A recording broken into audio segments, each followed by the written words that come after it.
This morning I awoke with a thought of time being the only thing that you don't want to use unwisely. Okay, one of the things and something that you can't take back. Time is a ruthless player that you play your life against. Or if you don't like this analogy, then it is something on your side, just it has zero tolerance for ignorance. Usually, before my birthdays, I have those kinds of thoughts in the middle of the night or early mornings. Once the world wakes up and starts to make noise, I can't hear myself. Once the world is back to bed, I'm on my own again. So, as you guessed it right, my birthday is near. Although why I keep having these, I have no idea, but in the pursuit of knowledge and wisdom, as I am, I will find out. I'm sure you heard things like that before or have read similar lines, just as I did. But when you feel the heaviness in your chest, when you have this thought, it's a different kind of color. It paints a disturbing picture. Any day you lived in any way you did, it's gone for good. Any time you spend watching silly videos on YouTube or playing games, it's gone. What actually struck me this morning was the price of my day. Someone offered me a price and I have agreed, so I have to get up to give it away. Whatever you have agreed upon, whether as an hourly or monthly wage, that is how much your time in the world costs, and that hour or that month isn't coming back. Never, and never is a very long time. When you get one life, you get an amount of oxygen in your bottle to last whatever time you were given. As I'm writing this, mine could be nearly empty. It could be the same as yours, I don't know, and you don't know. When you look around and see how people live, you would think that their oxygen bottle is 3 miles wide and 9 miles deep. But maybe what they have left will only last them for another hour.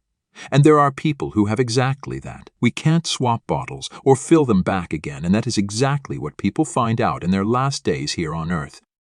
To this day, I remember bringing my father-in-law to the hospital to the breast cancer department.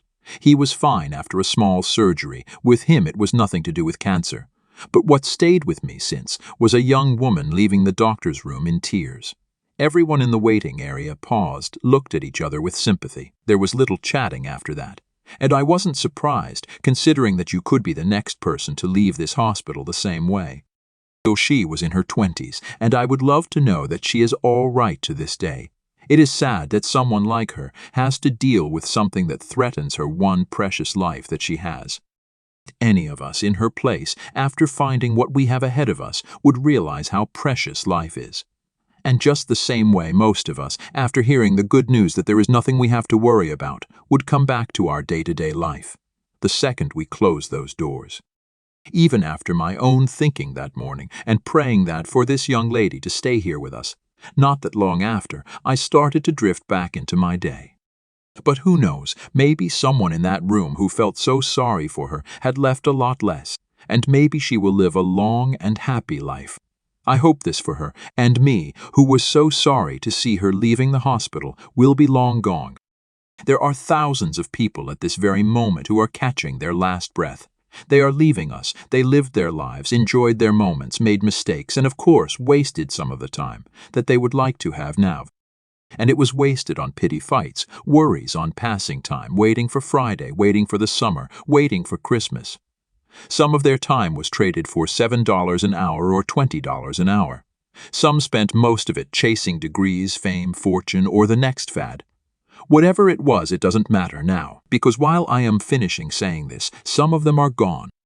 No one knows how much time you have. You could be grasping for your last breath of air the second after you finish listening to this. I sincerely want for you to live as long as you want, but we both know that this might not be the case. Time is precious, and it is a commodity. You want to be careful trading for something that is worth a lot less, and most of the things we do every day don't even come close to the price that we pay, and the price is time.